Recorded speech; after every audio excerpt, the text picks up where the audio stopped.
Oh, I'm sorry. Didn't see you there. Well, I suppose I can take some time out of my day to speak to you, if I must.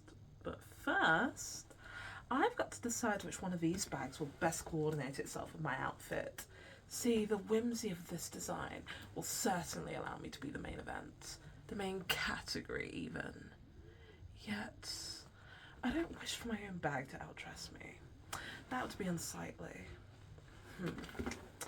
This situation calls for the one and only Mademoiselle Sauvage.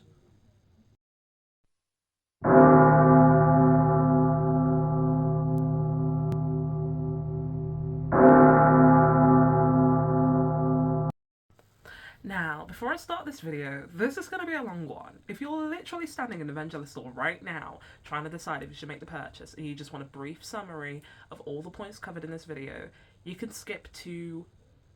The timestamp will appear on the screen. I don't know what it is right now, but it'll appear. But I would encourage you to watch the full video if you've got the time. I promise I'll try not to bore you. Now, with that out of the way, let's go! What is Vendula London? Founded in 2003 by CEO Raymond Lamb, a former accountant in the fashion industry, Vendula London started with the following goal: to make the type of bags that would have envious onlookers asking, "Where did you get that bag?" Inspired by 1970s wooden house bags, which were made out of wood and enamel, Vendula modernised the concept by switching houses for shop fronts and used different materials to allow for more complex designs. Despite the brand name being Vendula London, their bags were actually manufactured by a single factory in China. Their in-house artisans then add the finishing touches in London, and voila, you have an unforgettable handbag in front of you. Their designs have changed over the years. At the beginning, their designs were made out of obnoxiously shiny PVC vinyl, which warped easily, and lacked the finer details that are now a defining feature of their newer bags. Featuring shop fronts like Vendula Boutique, Vendula Lingerie, and Vendula Shoes, the concepts were relatively simple and approachable. The colours chosen are relatively safe. The bag shapes are pedestrian at best, and font, girl, if I speak. But you can see the root of what Vendula would eventually become. The cat motif is there from the get-go, and the fabric applique flowers are present, as is the London-inspired bag lining, as you can see here. Current day Vendula has many more bags in its roster, many of which you can see in its video. Using the piano bar bag as an example, you can see that the designs are more complex and the pleather is less fetish-like coded. For pleather, it feels surprisingly high quality. There's more variation in the textures: faux suede, faux matte leather, faux patent leather. They've really locked their formula down. Even the shinier pleather designs have better form than their predecessors. Not to mention, these extra details of shopfront signs and metal bars really do make a difference. Vendula's mission to revive your inner child has materialised at long last. For the price of £100-something, you can escape the oppressive throes of adulthood and revel in the nostalgia evoked through Vendula's whimsical shopfronts. But there's a bigger cost to talk about there, isn't there? I wouldn't be making this video otherwise. I promise, this is not just an extended advert for Vendula's handbags. Rather, it's a warning for what can occur when you allow a brand to sell you a dream. Going from house to shopfront was a wonderful decision from a marketing standpoint, since there's an ever-growing market of things to be sold. Someone who really likes crochet can get the wall shop handbag. Someone who really likes tattoos can get the tattoo shop handbag. Someone who really likes pianos can get the piano bar handbag. You get my point. Generic house designs wouldn't bring up the same kind of nostalgia for buyers. Outside of the novelty factor, there wouldn't be much anchoring them to anything sentimental. The use of shopfronts rather than houses allows Vendula to give their designs a tie to something that already exists in the real world. And bam! Just like that, they make their way onto our shelves like magic. There is something to be said about how consumerist culture has taught us to see ourselves in businesses. Spotify scarves, Greg's merch, IKEA bags as a fashion statement. It isn't enough for us to be in a transaction with these businesses. We must also become an extension of these businesses, expanding their reach while receiving an ill-placed sentiment of belonging in return. They receive material benefit when we become their limbs. We receive air wrapped in a gift box, and we're told that it's air from Beyonce's mansion, so we should be grateful, right? Whole time it's air from Elon Musk's busted-ass Cybertruck, and it smells like smoke because those cars stay blowing up for no reason. You get my point? When we talk about consumerism, it's a two-way street. We, the consumers, feed into consumerism by buying products and services from businesses. But these businesses are also trying to consume us in a semi-literal sense. On arrive chez toi pour t'enlever la vie. Éteins les phares, c'est lui le coupable. There's been a lot of talk about personal style in recent years. And honestly, it's a conversation that should be considered more philosophical than anything else, given that personal style is more of a concept than a reality. I say this as a self-professed fashion wall, who is constantly looking for ways to express myself through clothes. I own several one-of-a-kind garments. There isn't a single wall on this planet who can replicate my fits to a T. And even then, I maintain that personal style is not a reality, but a concept. We can reach an approximation of personal style, but personal, meaning unique to oneself, is paradoxical in a world where we are surrounded by 24/7 advertisement telling us who we are and who we should aspire to be. Even if we don't think it affects us, it does. The subconscious mind is a fascinating little creature, feeding off its environment with each passing day and shaping you in ways you don't realise. We are all just cogs in a big old rusty machine that's showing no signs of slowing down anytime soon. A cog with a superiority complex is still a cog. In trying to become individual, to set yourself apart from all the other cogs in the machine, you become part of a greater herd of individuals who are all doing the same thing, thinking that it's subversive. It's been observed time and time again across subcultures and people's TikTok feeds, and we're seeing it here now. Vendula is selling a fantasy of you owning a one-of-a-kind handbag, but their handbags are mass-produced and they generate millions of pounds in profits annually. There are thousands of Vendula handbag owners all thinking they're oh so individual, but they're not. None of us are. In trying to escape the Mill of Unoriginality, we get pulled even deeper into it. Perhaps I'll do a separate video on this topic alone one day, but for now, let's keep it moving. In the same way many people start with one tattoo and end up looking like a child's bedroom wall by the end of the year. No shade. Vendula bag owners experience the same phenomenon. With their designs being so unique, it's so easy to become a lifelong fan of the brand. The brand works hard to cultivate a family environment, affectionately calling their customers Vendulettes, and running fun little promotions such as Vendulette of the Week, where a Vendulette who has purchased a bag from the most recent collection will have the opportunity to get featured on their social media pages. There are also social media groups dedicated to supporters of the brand. The most popular groups are moderated by Vendula. Immediately, this tells me that any serious criticism of the brand's practices and ethos is likely to get deleted as hateful. I don't know for sure. This is on Facebook, I don't use Facebook, and this video is long enough that I don't really think we need a Facebook deep dive to underscore my overall point, which is that Vendula being a moderator for these fan spaces is giving controlling helicopter parent. I'm sure if I came into one of these Facebook groups saying what I'm about to say in this video, I'd get banned the second I click post. Can't be the black sheep of the family now, can I? Well, bitch, the black sheep is here, but I haven't got any wool. I've just got pleather, tons of it. I've also got a truth bomb to drop. Vendula has formed a parasocial relationship with their darling Vendulettes, not just to drive sales, but to distract these Vendulettes from a crucial fact. These bags of theirs aren't built to last. The second-hand market for Vendula handbags is booming. The second I put these up for sale online, they'll have sold before I can even close the app. With most of their bags costing over £100 brand new, it's not a cheap hobby to pick up, nor is it sustainable. Remember, these bags are all Pleather, each and every one of them. Sooner or later, these bags will all fall apart. I bought my first bag brand new in October 2022, the tattoo parlour bag for £95. It was on offer and I had a student discount, so purr. 2+ years down the line, I've experienced some fraying in the threading, some ripples in the handle of my bag, and some light scuffing, but it's still in great condition for a Pleather bag. This is primarily because I use it as an occasion bag for when I want to make a statement, and it otherwise remains in its dust bag. As for the other bags, I purchased them specifically for this video. I can't do a video on a brand that I only own one bag from after all. That wouldn't be fair to them or to you guys. So, let's get into it. The first and most important thing to note is that each and every Vendula handbag is made out of Pleather. That is to say, plastic manufactured to mimic the appearance of leather. They call it vegan leather, which is the first sign you're dealing with a brand that wants to sell you a cheap product and upcharge you in the name of so-called flower power. Interestingly enough, they did used to be more transparent about this. If you look on Google, you see the following. It's not perfect, sure. They're claiming that PU leather feels just like real leather, which is a lie, but they are actually using the term PU leather. Yet, when you click on the page, the term PU leather has been replaced with vegan leather.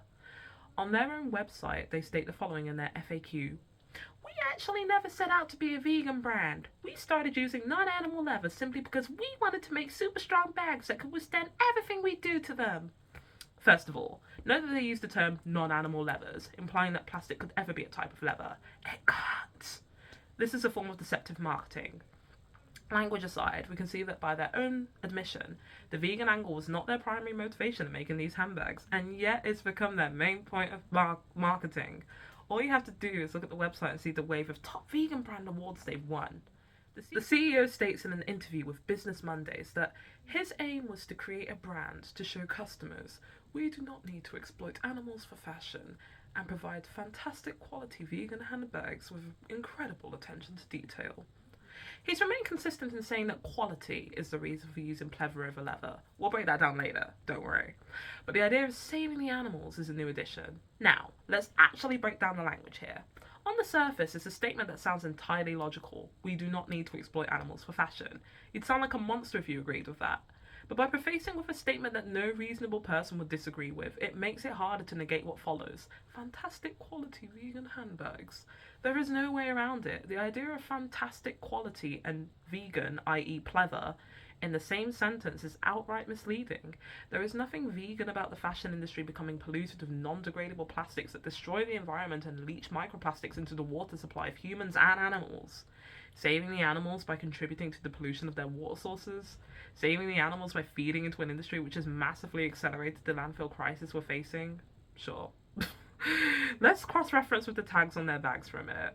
So when you purchase a Vendula bag brand new in store, you receive a 1-year guarantee tag in English, French, Spanish and German, a second tag with the model name, price and social media handles, then a third tag which is the one we're going to be discussing. This third tag reads as follows. Your iconic Vendula handbag was inspired by everyday beauty, dreamed up in our London studio by our ingenious designers and handcrafted with love and passion, using animal-friendly materials that are kind to the environment. Okay, cool. So they're straight up lying to their customers. Viewers, this is a lie. They're lying to you. They put pretty pink butterflies on their tags and write love and beauty everywhere, whole time they're moving nefariously. It's giving this low-key. Pleather is quite literally the most dangerous material to the environment. Even amongst other plastic-based materials, pleather is infamous for being the least durable of them all. What's the point of not killing animals for leather if you're just going to let them choke to death on microplastics? Like, make it make sense, please. Anyway, I've made my point. We'll return to the contents of this third tag later, but for the time being, we'll finish reading their FAQ. Vendula concludes, animal leathers just don't cut it, and since we care about animal lives, it was an easy choice to make.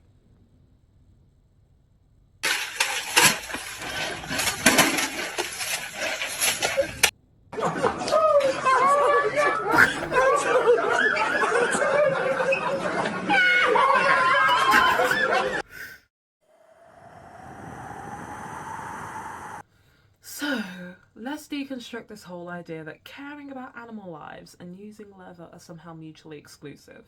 In the vast majority of cases, leather is a byproduct. Animals are killed primarily for the meat industry, so in most cases, if their hides were not used to make clothing and bags, they would simply go to waste. It's still understandable for vegans to feel weird about wearing what was essentially an animal's carcass, but in that case, the option is to go for plant-based or vegetable-based leather alternatives, not plastic. Manufacturing plastic-based goods in the name of veganism negates the entire point of veganism, prioritizing the well-being and the humanity of animals. Actions that would support this point include the following. Second-hand goods, non-plastic-based goods, alternative manufacturing techniques. There are ways to make cotton mimic the texture of leather, for example. It isn't cheap, but the methods do exist. Anyway, that aside, I'm still mad as hell about this. We started using non-animal leathers. We wanted to make super strong bags that can withstand everything we do to them. How the fuck does it track to make super strong bags out of pleather? You're contradicting yourself. God. So, I should explain why exactly it's so bad that they're using pleather, outside of the reasons I've already given. I don't want to start giving you all a lecture. We're here to talk about Vendula, not pleather. I mean, two are kind of synonymous, but I'm not going to be shady. We're going to be nice today. Cordial and respectful. So I'm going to get out a few buzzwords. If you want to learn more, there are people infinitely more intelligent than me who have done entire videos on the topic. So let's go. 1. Your bag will start peeling apart before your very eyes. 2. It is more expensive to recycle pleather than it is to manufacture it. 3. It can take up to 500 years to decompose. 4, it's the worst kind of plastic because it doesn't last. It doesn't last. What do you mean it doesn't last? The whole point of plastic being a revolutionary material is that it lasts. Tupperware is indestructible. Polyester, which is plastic based, will outlive all of us. Silicone titties will keep on bouncing till the cows come home. You get my point. They took plastic, this revolutionary material, and somehow managed to strip away its one redeeming quality, leaving behind a mountain of useless, cheap shit in its wake. Imagine that. Imagine that. It's like Elon Musk taking Twitter and gutting it off everything that made it good. It's like connecting to Wi-Fi but having no internet access. It's like selling cigarettes without the nicotine, just ruining your lungs for no goddamn reason. Oh, and that's a great point. 5, plastic will fuck up your lungs. Microplastics ain't good for you. You think it's only at the end of the garment's life that it'll leach microplastics? Boy, do I have news for you. 6, Pleather, polyurethane leather specifically, can contain lead. Lead poisoning is a thing, and yeah, you don't want that. Or maybe you do. I don't judge. It's 2025. Do what you want to do. Be who you want to be. Frolicking into A&E with lead poisoning? Sure, why not? Character building experience. We all need those every now and again. But you know what you don't need? Companies lying to you about the truth of their products. Let's find out how true Vendula's claims of quality really are.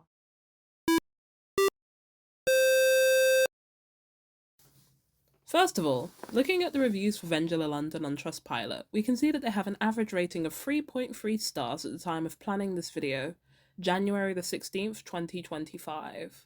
While many of their UK-based customers are delighted with their goods, the tune changes when it comes to their more international fanbase. Krista T from the US reports that buyers should beware the 50 to 70% off discounts, stating that she was sent a defective bag on purpose, knowing that it would cost more than it was worth to send the item back for a refund. It's worth noting that Vendula regularly hold 50 to 70% off sales, which is a major red flag for several reasons. 1. If they're still able to profit at these massively reduced prices, it indicates that you're being massively overcharged for a cheaply made product. 2. Sale products are subjected to a shorter warranty period of 6 months, therefore reducing the length of the brand's obligation to you. 3. How does it track to be calling yourself a slow fashion brand when you're pumping out so much junk that you have to implement 70% discounts to clear your stock? There's nothing slow fashion about overproducing stock in the same manner as fast fashion brands. If they were really about it, these bags would be made to order. Yeah, that would mean slower shipping times, but as we'll see later in this section, that's a problem that Vendula struggles with regardless. No shade. Staying on the quality topic, let's jump over to the lovely Christina from Denmark, who states that she was sent a very low quality item. The customer service did not help at all. I can send it back on my cost. I agree with the review before that foreign customers get probably the low quality products and the customer service is really unfriendly and terrible. End review. Now, as someone who has a demure little clothing shop on Vinted, the courteous thing to do as a businesswoman is to offer a refund at my expense if I have sent an item that was defective. It's normal for things to slip through the cracks sometimes, whether you're a single person or an entire business. But if I can make things right as a one-woman army, a multi-million-pound company like Vendula can afford to do it. If they can't afford to offer that as a service, they shouldn't ship overseas, period. International buyers deserve to be able to make purchases in full confidence. Allegedly sending defective products as a way to offload excess stock is the exact opposite of that. But let's keep going. Heather from the UK reports that after being a long-term fan of Vendula, the quality has gone downhill. She states that the pleather just peels away after a short time, straps snap after 2 uses and buckles fall off. That isn't the only issue she's experienced. She highlights the TikTok clock shop range featuring multiple errors indicating that there were insufficient quality checks prior to release.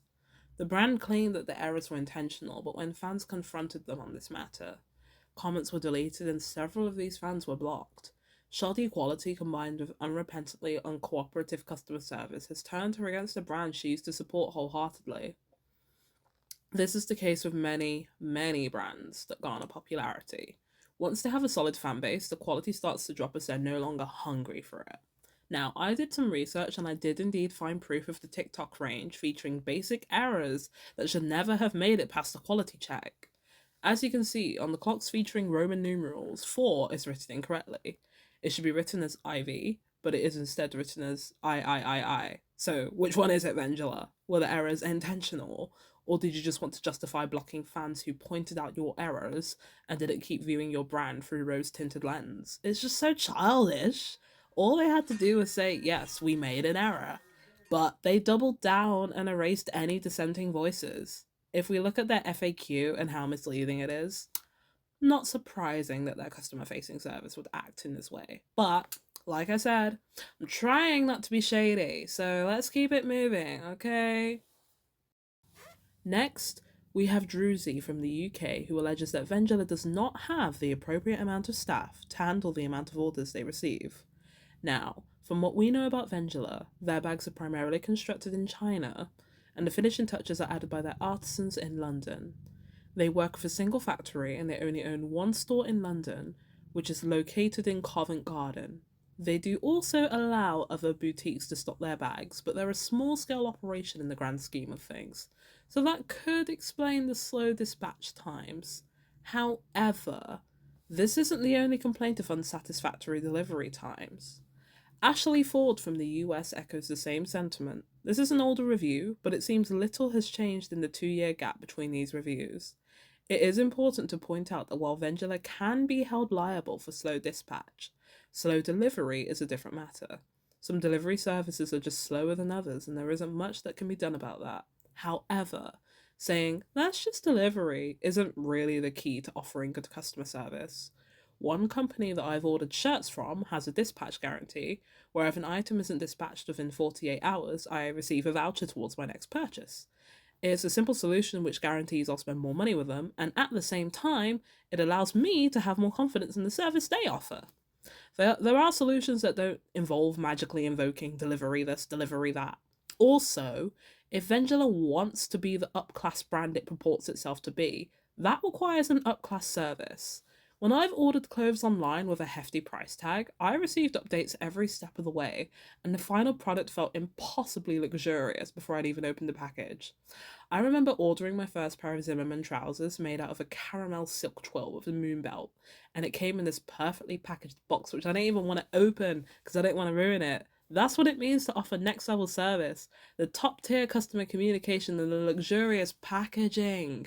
I should be in your universe before I've even got the item itself in front of me. So what's the deal, Vendula? So much talk about quality, but the customer experience is part of ensuring quality, and right now, seems that it's lacking. No shade. Now, for the sake of equity, we're going to discuss some of the 5-star reviews that are on Trustpilot. Now, both of these are up on the screen right now. It's okay if you're doing something and you can't look at the screen or whatever. I am going to summarize the reviews, but yeah, if you want to navigate over and read them for yourself, then yeah, don't trust me. I'm just a random woman on the internet. I could be lying to you. I could tell you that one of these reviewers wrote, oh, actually, the Vendula customer service person donated to my GoFundMe for my cancer treatment, so actually they're a really good brand. I could say that and you wouldn't know because you're not looking at your screen. You gotta look at your screen, girl. You gotta look at your screen. You know? Okay, anyway. It might seem like Vendula is getting unfairly lambasted on Trustpilot. The first reviewer, Ostrich, makes their confusion on that front very clear. But note that they say, I just received it, meaning they can't actually judge the quality of the product they received, the same way many of the negative reviews have. There's the vague, it has a high quality feel to it. But how do we know this reviewer is qualified to judge what high quality feels like? Handling luxury leather handbags and then handling a Vendula handbag are two entirely different experiences. If one's frame of comparison is Primark handbags and Vendula, yeah, any Vendula bag is going to feel like a Birkin, but it's not a Birkin, it's Pleather. I'm not trying to insult the reviewer, by the way. Maybe they do own a Birkin, and I'm just being a hater-ass bitch. In which case, I'm sorry, Ostrich. You're a badder bitch than I am. But I'm not talking about Ostrich specifically. I'm just using this review to showcase a more general point. Said point being that a lot of people don't actually know what to look out for when it comes to figuring out whether something they've ordered is quality or not. If they did, fast fashion would not be as popular as it is today. The average buyer still can't distinguish between polyester satin and silk satin, so why would I trust the average buyer's judgment of quality? Here, quality is defined by the fact that the bag looks the same way it did on the pictures. Nothing about the stitching, nothing about the packaging, just it looks the same, 5 stars. Now, looking at the second review, we can see that this person has made 11 separate purchases with Vendula. They've had a very positive experience with Vendula customer service. And I mean, duh, you're not going to tap on the glass and scare the fish away, are you? The more money you spend with Vendula, the more understanding their customer service will be. It's mathematics, it's science, it's economics. One of those things is not like the other, but I don't want the economist to come for me, so I'm going to shut up. Yeah, shh. Overall, the common denominator between the positive reviews is that many of them have made several purchases, customer service has been kind to them specifically, and they've bought in fully to the vegan leather propaganda. In other words, this is Vendula's target audience. For many of them, it's their first time spending this much money on a single bag, so they don't know what to expect. They just receive it in the mail and it's exactly as they imagined it to be, so it's an insta 5 stars. But being someone who has ordered from brands much more expensive than Vendula, the customer experience does not correspond with the price tag. Even Shein offers better customer service than Vendula, and that's saying something. I'm not even saying that to be a bitch. If you look at Trustpilot, Shein currently has a 4.1 rating out of 5. If a brand that sells things for as little as 99 pence can offer exemplar customer service, I think Vendula can do a lot better rather than throwing out buzzwords and leaving it at that. Looking at Vendula's Italian buyers, they really aren't happy. A non-negligible proportion of the negative reviews come from Italy, and I've chosen to look at this one in particular by Aurélie. I'm providing this untranslated since I don't speak Italian and Google Translate might lose some of the nuance, but Aurélie makes it clear that she likes the product itself for its originality. She points out the use of vegan leather as a reason to justify selling inferior products at elevated prices, but her main gripe with Vendula is the packaging, as I mentioned earlier. It's sent in transparent plastic, which is lacking in elegance, and the packaging is insufficient to protect the product itself. This isn't the only reviewer who has complained about this. Marina, also from Italy, has the exact same complaint. Beautiful product, but terrible packaging. Now, I know there might be some of you wondering why I've been harping on so much about packaging when most of the time it will just get thrown away. Well, there's a few reasons for this. 1. If Vendula's goal is to save the animals, this sentiment should extend to their packaging. Many sustainable brands have committed to using plastic-free packaging, sacrificing profits in order to do so. Vendula's refusal to take steps that would ensure sustainability, for example, having their products made 100% locally or within Europe rather than China in order to reduce carbon emissions, or even just using non-plastic packaging, shows that not only are they not going to score the goal they're aiming for, they're going to undermine that goal. LaFrance, 2 center backs being good tonight for Haiti. Oh no, look out! What a mistake! Can you believe that happened? Oh my word! 2. Cheap packaging does not protect the product from damage. 3. Cheap packaging kills the fantasy. For a brand like Vendula, which relies on nostalgia and childlike curiosity to make sales, being met with nasty, plasticky, cheap packaging is the quickest way to shatter the illusion. If anyone watching this has spent enough time on Vinted, you've undoubtedly had the not-so-pleasant experience of receiving a shirt in a pizza box or lasagna box. And sure, the item made it to you in one piece, but completely disregarding the customer service is not how you guarantee return customers. 4. Avoiding the use of a box in favour of a plastic shipping bag might be a way for them to lower their shipping costs. But if they're going to be doing that, the customer needs to be receiving compensation in return. Either use better packaging or pass your savings on to the consumer. You can't have your cake and eat it. Okay. You're not Marie Antoinette.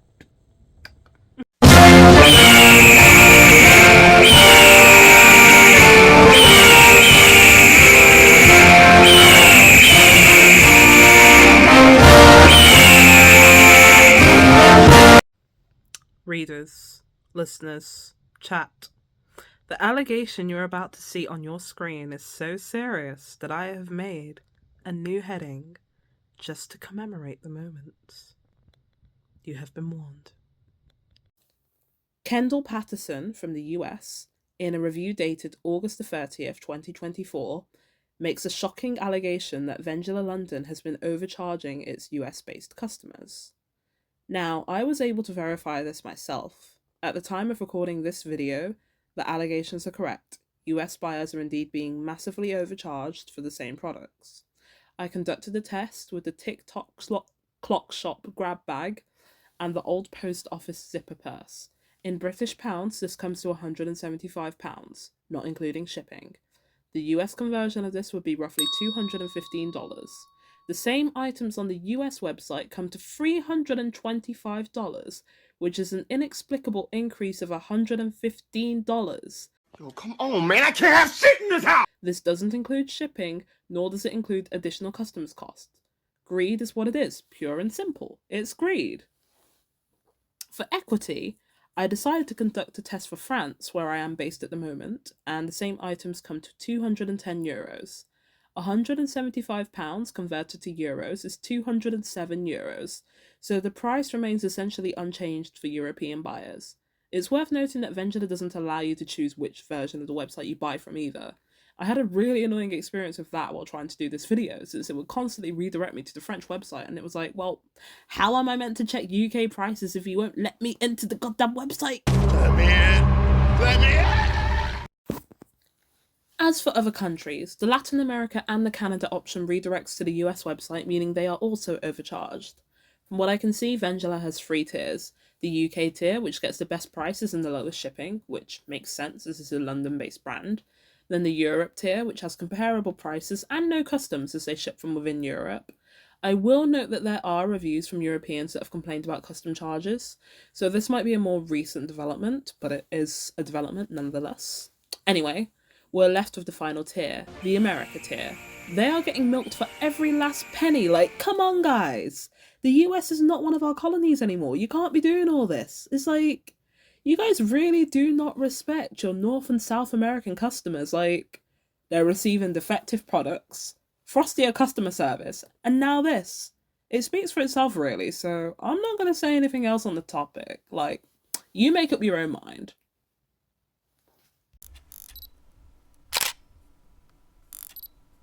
To sum up the other reviews, other buyers state that they had various bits and bobs of the bag fall off, and in some cases they were able to exchange the bags. Other times they were forced to deal with it. And just to be fair, a large amount of customers attest to the quality of their handbags and say they've had no issues. However, as I said earlier, the question of quality is something that is really subjective. What are some factors we can consider from a consumer standpoint when determining the quality of an item? There is longevity, how it holds up on a long-term basis. There's durability, how it holds up on a day-to-day basis. And then there's the feeling. Does it feel expensive when you touch it, when you look at it? Now, the most common points of wear on a Vendula handbag are on the handle, which is the part of the handbag which users will come into contact with most often. One solution offered with some handbags is to offer an attachable strap, as the one I've got here, therefore reducing the amount of contact your hands will have with the handle. There is also the DIY option of wrapping tape around the handle to mask the signs of wear. Finally, if we look outside of the shopfront range, Vendula actually uses cotton-based straps on some of their handbags, therefore ensuring longevity. This is my autumn-winter 19 hobo stationery backpack, and as you can see, you can't really get wear on a cotton strap, it's impossible. So yeah. But assuming that you use a Vendula handbag as your day-to-day handbag, it will hold up reasonably well. It doesn't hold smells, if you ignore the plasticky smell, yeah. It doesn't hold stains, and it isn't just going to randomly fall apart in the middle of the day. So in terms of durability, sure, it would rank pretty high. It's important to note that just because it's Pleather doesn't mean that it's automatically bad quality, to counter some of the negative reviews we've just looked at. It would be like saying that Issey Miyake's Pleats Please is bad quality just because it's made out of polyester. Don't do it. Don't do it. But where polyester and Pleather differ is that polyester will outlive you, your grandchildren, and their grandchildren. Pleather is never going to last. Any Pleather owner has seen the inevitable peel of death on a handbag, or a jacket, or a pair of trousers, and let out a cry of agony. Once the peeling starts, there is nothing that can be done to reverse it. And so, while the short-term quality of a Vendula handbag may be top-notch, in the long term it will degrade in the same way that all Pleather does. Building a product that will inevitably degrade is the exact opposite of quality, so in the sense of longevity, the quality isn't there. But when you pick up a brand new Vendula handbag, it does feel like one hell of a product. The leather is surprisingly textured, the mock suede is scarily realistic, and the artisanal details on each and every one of their bags are absolutely adorable. These artisanal details are added in-house by their employees, meaning there is a personal touch to each and every one of the handbags they produce. If you're going to make a product out of Pleather, this is the way to do it. While looking at Vendula's website, I've often said to myself, it is such a shame that none of these original designs will last. It's so wasteful to me. With all of the originality and beauty and ingenuity that goes into their designs, they should be immortalised in a material that is made to last. It doesn't even have to be leather. As I've stated earlier in the video, there are alternatives to leather that don't involve using plastic, but they're not. Why is that? Easy. Returning customers won't return if you give them a product made to last for life. How's that word go again? Oh yeah, planned obsolescence. Money, it's a crime. Vendula's manufacturers are based in a Chinese factory. Despite the many stories around the violation of factory workers' rights in China, Vendula maintains that they've worked with the same factory for more than 10 years and have a very good relationship with their workers. They claim that they do random drop-in visits to ensure that everything is up to par, but fair wage is a vague metric to judge workers' rights by. It isn't clarified what is meant by a fair wage. Given Vendula's track record for painfully vague language being used to hide more nefarious meanings, forgive me for not taking them at face value. Are workers paid a fair wage isn't the right question to be asking. Instead, we need to be probing deeper. How are chemicals disposed of in the factory? Does the factory carry a blue science certification? Has the factory undergone third-party inspections on a yearly basis? When you don't ask the right questions, it's easy to make it look like everything is as it should be. There's no information on the factory itself, nor the rights of workers in said factory, meaning that there is no way of verifying these claims. It's easy to claim that you're treating your workers correctly when nobody can argue otherwise, right? This isn't the only factor to consider either. When a company manufactures products offshore, inevitably there are parts of the manufacturing process they don't have full control of. This means they're unable to closely monitor the quality. Although the Business Monday's interview claims that Vendula has full control over the manufacturing process, there have still been basic faults in collections such as the TikTok collection containing incorrect Roman numerals, so I take their interview claims with a grain of salt. That's not the only thing we should be taking with a grain of salt. Vendula justifies their use of pleather over leather by saying, each of our bags is printed, embossed, appliqued and embroidered, so the fabrics used need to be as hard-wearing as these processes are. Ladies and gentlemen, if there are any gentlemen watching a video on handbags anyway, there are countless brands out there that create imprinted, embossed, appliqued and embroidered handbags out of actual leather, and these brands build bags that are actually made to last for life because they care about preserving the work of their artisans and they care about quality. Vendula, on the other hand, cares about squeezing out as much money of their gimmick as is humanly possible. Pay attention to how misleading Vendula's entire marketing strategy is. 1. They falsely imply that their manufacturing methods require the use of pleather, when the use of pleather actually undermines all the efforts and skills that go into crafting their bags. 2. They falsely imply that pleather is somehow more hard-wearing than leather, which is just, girl, if I speak. 3. They use the word fabrics to refer to pleather. Pleather is not a fabric. It is plastic. Plastic! Plasticky plastic, plastic, plastic. Like, girl, miss, girl. Repeat after me. Pleather is not a fabric.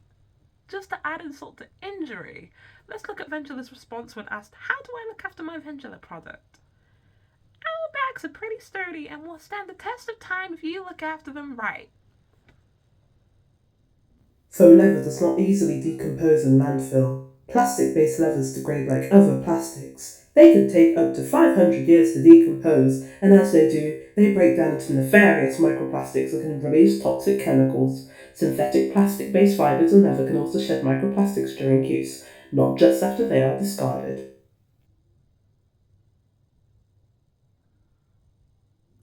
Also a good time to mention that it's incredibly likely they're using an alloy metal rather than stainless steel for their hardware. Plated brass or a similar material like copper is significantly cheaper than stainless steel while artificially looking the same on the surface.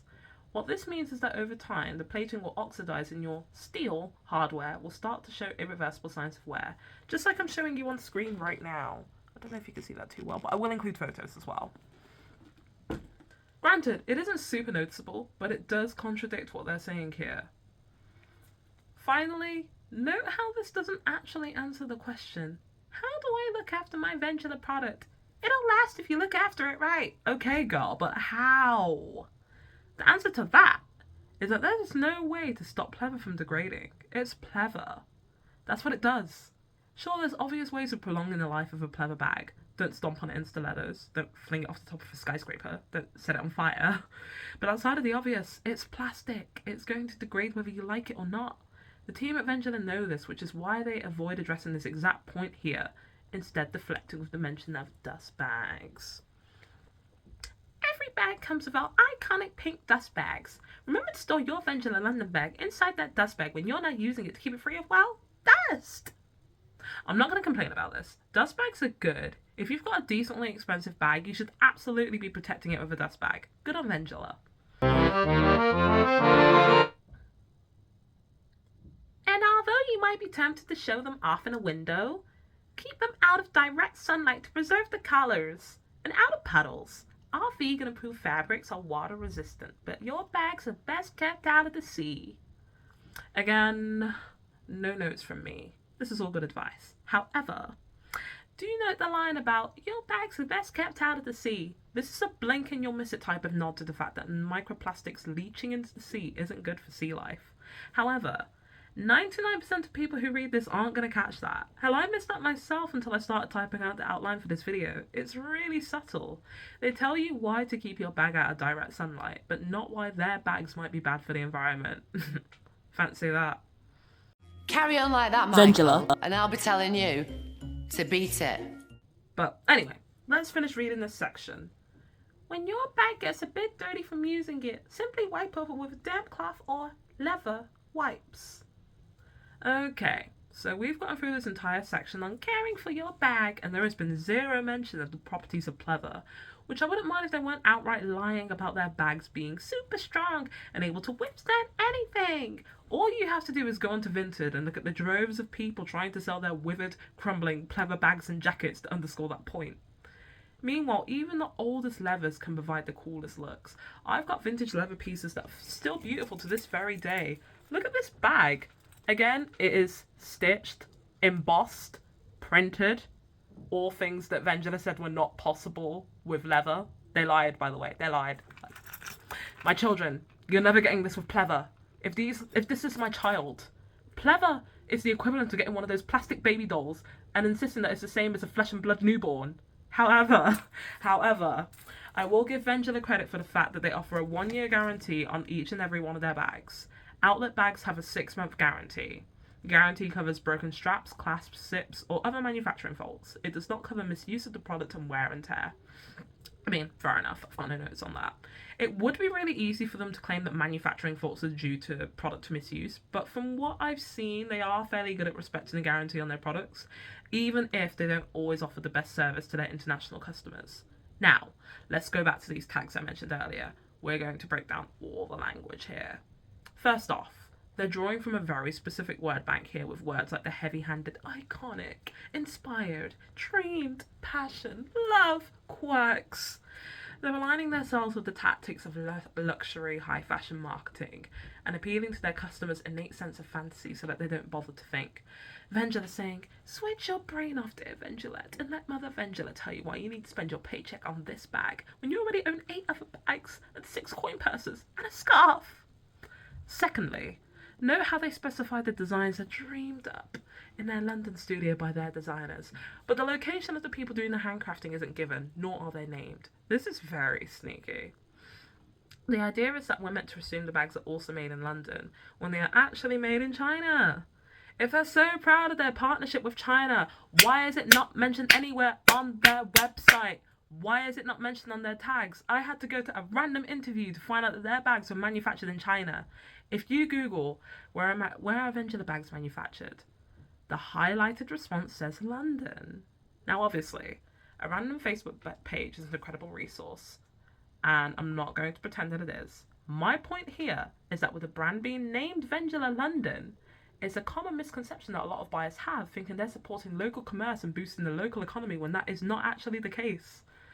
If you look at Vendula's About Us page, they often use the vague we when talking about their manufacturing and their sourcing of materials. There is zero mention of China.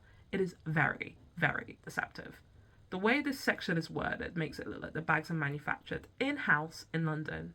Now, this is just my personal opinion, but if they're being this shifty about who's manufacturing their bags and where they're getting manufactured, I don't think it's likely that these bags are getting made ethically.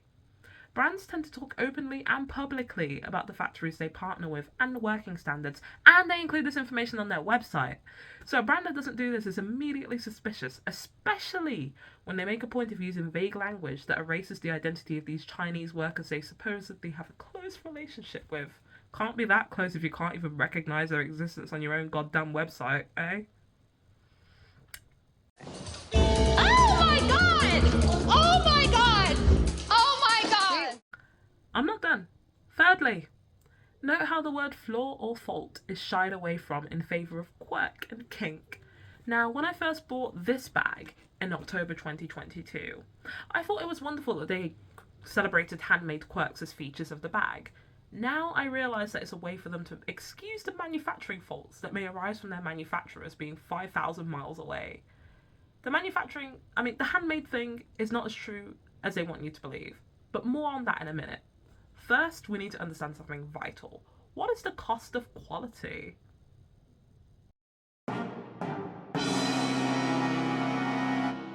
The true hallmark of handbag quality would be the Hermes Birkin. I don't have a Birkin. I'm not that rich. I'm not that rich. I wish I was. I'm not rich. I don't own a Birkin. Not yet. But there's no way to make a £20,000 bag cost £200. Don't be fooled by the Workin or the Turkin or all the other copycats. When you pay for the Birkin, you pay for the heritage, the top grade leather, and the creme de la creme of artisanal expertise. So why am I talking about Birkins now? Easy. It's the easiest way to break down the handmade claim that a lot of handbag brands love to make. The Birkin, seen as the pinnacle of luxury artisanal craft, is not 100% handmade. Parts of the Birkin are machine stitched. Handmade just means that there was a human carefully guiding the machine to get the stitches just right.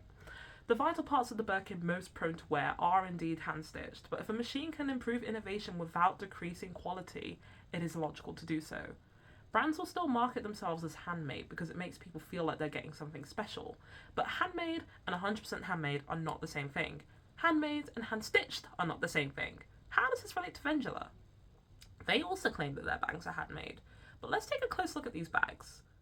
So, there's two main types of stitch on a bag. Machine stitching and saddle stitching, which can only be done by hand. One or both of these methods can be used on the same bag.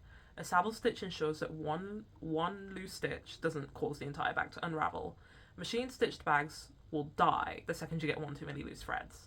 Handmade in Vendula's case might just mean that there was a human guiding the use of a machine and a human who added artisanal details at the end, despite most of the stitching being done by machines. There is no way to know for sure, since there isn't any public information on how Vendula bags are manufactured. But looking at the bag myself, the first thing I notice is that these two pieces of leather are glued together. If you look, there's two bits of leather just like that. I can't know for sure without taking the bag apart, and I'm not taking my signature bag apart for a fucking YouTube video. Go ask for his anvil if you really want to see that. But there is a chance that this bag is made using a machine stitch on both ends of the leather, which is then glued together to look like a saddle stitch. I don't know for sure. It could be hand stitched, and I'm just being a nudist-ass bitch. But then again, if Hermes, a renowned French heritage house, makes use of machine stitching, there's no way in hell that Vendula hasn't dabbled in the ways of machinery, especially with the volume of bags they're putting out.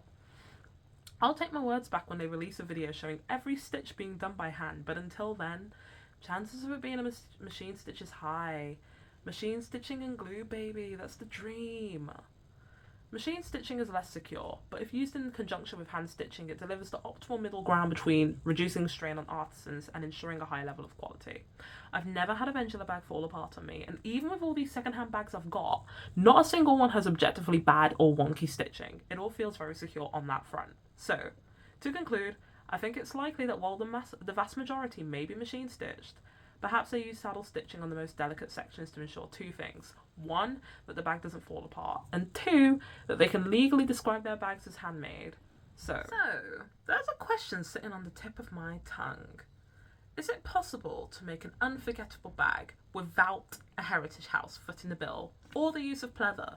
Well, if we look at the work of By Frisbee on Instagram, he created a house-inspired bag in the same vein as Vendula's design philosophy, but with a view towards sustainability. This stunning bag, which weighs 6.2 pounds, is made primarily out of recycled jeans and took 750 hours of crafting to come into existence. Built for utility galore and endless customizable options, it is the only bag of its kind by this designer and perhaps in the world, full stop. This bag sold for €27,000.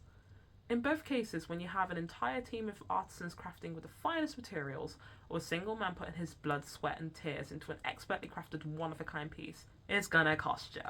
So what?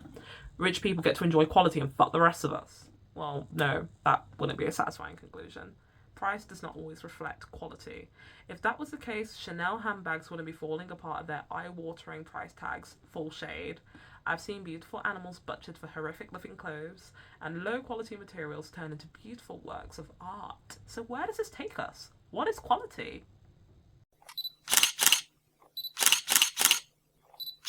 Quality for me is that intersection between skill, vision, heart, and longevity. All four must be present in varying quantities, sure, but you can't have one of those qualities completely missing. So let's break it down. Skill. You can be a designer with all the money and ideas and dedication, but if you lack the base skills to make a garment shine, those flaws are going to be really apparent. It's like trying to become a Michelin chef when you chop like a 4-year-old in baby's first cooking class. You're going to have Gordon Ramsay in your ass talking about, are you in a kitchen or slaughterhouse? Vision. You can be a skilled designer with heart, but if you lack vision, your designs are going to be lackluster. Even minimalist designs generally have a vision in that the fabric construction is perhaps different to your average garment, such as using one seam for an entire garment, or experimenting with draping or doing something different. If you don't have ideas, how are you to design? It isn't the end of the world though. You can always help someone else achieve their vision, but vision is needed in order to design something of quality. I'm going to paraphrase from Jung Garments on IG and say that the difference between making clothes and making fashion is storytelling, and it is through this storytelling, this vision, that quality shines through. Quality distinguishes itself from the herd. It makes itself known. And more importantly, it is not a matter of gimmick, but something that is inherent to the nature of the garment itself. And so that leads me on to heart. You can be skilled, you can have a vision, but if you don't have the dedication to make sure all those stitches are perfect and to workshop things over and over again until you get them just right, you're not going to have a quality garment. Finally, longevity. You can have the three above elements: skill, vision, heart, but if your creations aren't built to last, that puts them in the realm of fast fashion, a cycle of never-ending production, rather than in slow fashion, heralding artisanal talents that are geared towards extending the life of garments as much as possible. You'll notice that I haven't mentioned materials in this discussion about quality. That is because using high quality materials doesn't automatically equal higher quality output, and high quality materials can actually be more susceptible to wear than lower quality materials due to how delicate they can be. It's important to remember that a lot of the time, using recycled inferior materials can actually be crucial to the design philosophy of a designer. Looking at fashion with the lens of, this uses genuine leather rather than top-grain leather, therefore it is a lower quality, is a very prescriptive way to look at things, and for such a creative discipline, it is prudent to avoid prescriptive judgments. There is no place for that here. Saying the use of low-quality materials guarantees a low-quality output has the effect of shutting low-income designers out of the conversation entirely, which is not what I want to do. The fashion world shouldn't be a rich kid's playground. Whether it is or not is a different conversation, but I maintain that it shouldn't be the case. That bag I showed you earlier made out of recycled jeans, it could have been made out of newly manufactured denim, top of the range. But then it loses its identity. It loses its aura, to borrow that Gen Z saying. Sure, it'll still be a quality garment. The designer is extremely talented after all, but it would be a different garment. This is the point I want to make. The homogenization of materials feeds into the lack of individuality within the fashion world, which is why I do not want to say, in order to ensure quality, high quality materials must be used. A narrow-minded view on what quality look like has the effect of killing experimentation in the fashion world. And in a climate where fashion forecasters are actively killing experimentation in people's favourite high street clothing shops, we should be actively fighting against such narrow-minded ways of thinking. That said, it is still important to have basic benchmarks for what quality looks like, which is why I propose the following: skill, vision, heart, and longevity. So, let's go back to Vendula. Is Vendula quality? I've talked a lot of shit about Vendula in this video, but I have never said that they lack vision, not once. Their designs are rich and inspired and imaginative and creative and beautiful. I will no longer be purchasing anything brand new from them, but I will cherish my existing bags until the day they die. As for the points on skill and heart, their in-house artisans are definitely skilled, and their manufacturers do a wonderful job at faithfully bringing the Vendula universe to life. Where Vendula falls is longevity. For the use of Pleather, they failed themselves before they even begun. I will say that their mock suede bags hold up better and longer than their Pleather bags, but even so, there is no escaping the pitfalls of Pleather. Now that Vendula has built an entire platform off being a top vegan brand, their customer base would never accept a sudden switch to a leather line of Vendula handbags, nor the price increase that would come with it. But is the price of Vendula handbags even fair in the first place? Ultimately, that's up to you to decide. All I can tell you is that a brand that regularly holds 50 to 70% off sales is likely to be a brand that is massively overcharging you for the product that it offers. So here we are. We've dissected Vendula, and while they've got a heart tattooed on their chest, there isn't a heart beating in that ribcage of theirs, just a 50 quid note. If you flip that 50 quid note over, oh look, what's this? It's a note. It says like and subscribe to my channel. JK. But if you enjoy this type of deep dive content, it helps to have confirmation of that, so let your like button do the talking. I've spent the entire month researching and putting this video together, so please. It helps the channel and it lets me know that all my hard work isn't for nothing. If you're feeling bold, you can even write a comment. Unless you're Vendula's lawyers. I will not cease and desist, so don't bother. All of this is alleged, based on opinion. I do not seek to harm Vendula's brand identity in any way. Y'all have 100k plus followers on Facebook. I have 100-something subscribers on YouTube. But if you want to come for me anyway... Anyway, jokes aside, it's important to remember that a brand being a small boutique doesn't make them immune from engaging in unethical practices. This video has proven several things, but since I've been whacking Vendula for the past hour, let's start with the positive. 1. Their designs are original and imaginative. 2. The stitching on their bags is sturdy and holds up well. The bags are very well constructed. Most degradation is due to the materials used rather than the skills of the manufacturers. 3. They offer their products at several price points, increasing accessibility. 4.